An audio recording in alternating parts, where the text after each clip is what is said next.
Hello, I'm Rob Byron, Product Manager of the EasyIP ecosystem.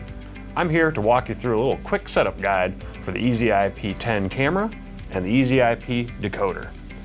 So we also have right here an AMS-1208P PoE Plus switch. This is a 1 gigabit switch from Luxul, and we have configured it for DHCP and a couple other settings optimized for the EasyIP ecosystem. So the very first thing I'm going to mention is that do not, under any circumstance, plug this into a corporate network without consulting your IT staff, or they will be disappointed in you. Severely disappointed. Because these are PoE Plus powered and allows that for the transfer of data and control, you can bring the USB 3 connection to the table basically wherever you are, because there's an under rack mounting option and a rack mounting option. So that allows you to get to the table for your BYOD or to the rack for your in-room PC. So that provides for a seamless conferencing experience. So now that we've plugged in our devices and they're powering on, we'll want to get our laptop and make sure to plug it into the same network. You can download the Vaddio deployment tool from legrandev.com, and that allows you to discover the devices and manage and configure them with ease. There's also another way of getting the IP address, which we'll get into in a moment. So now we've installed the Vaddio deployment tool, let's go ahead and find our devices. And that is done by clicking on Find Devices. That'll bring up a little scanning menu that will scan our local network to find the devices. After a little bit, it should be able to find the camera and the decoder, which it has.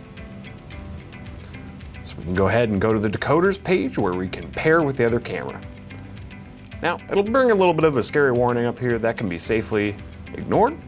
So we can go ahead and proceed to unsafe.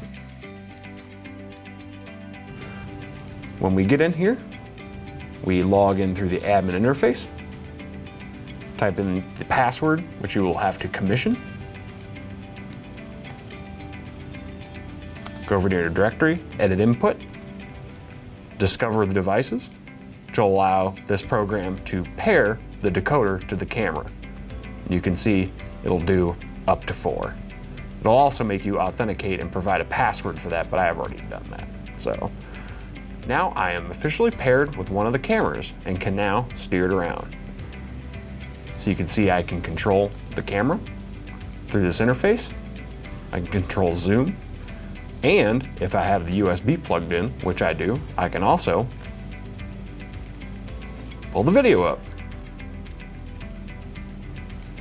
So you can see I'm now pulling the video from a camera over the network. Boom, AV over IP.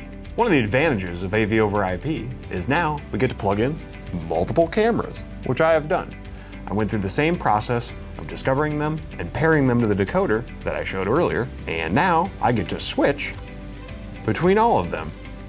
You can see a slight dip to black between each of the switches. So now I can also pan and tilt the camera, recall presets, whoa, and do any number of color changes and adjustments to the CCU settings, all from the same interface. This is one of the advantages of the EasyIP ecosystem. In addition to the video components of the system, I can also plug in one of our well-known EasyMIC products. This provides an echo-canceled channel for your conferencing needs out of the USB 3 port. When I plug that in, it also provides a control mechanism for the IP stream. If I click the home button, that will cycle through the cameras that I am paired to.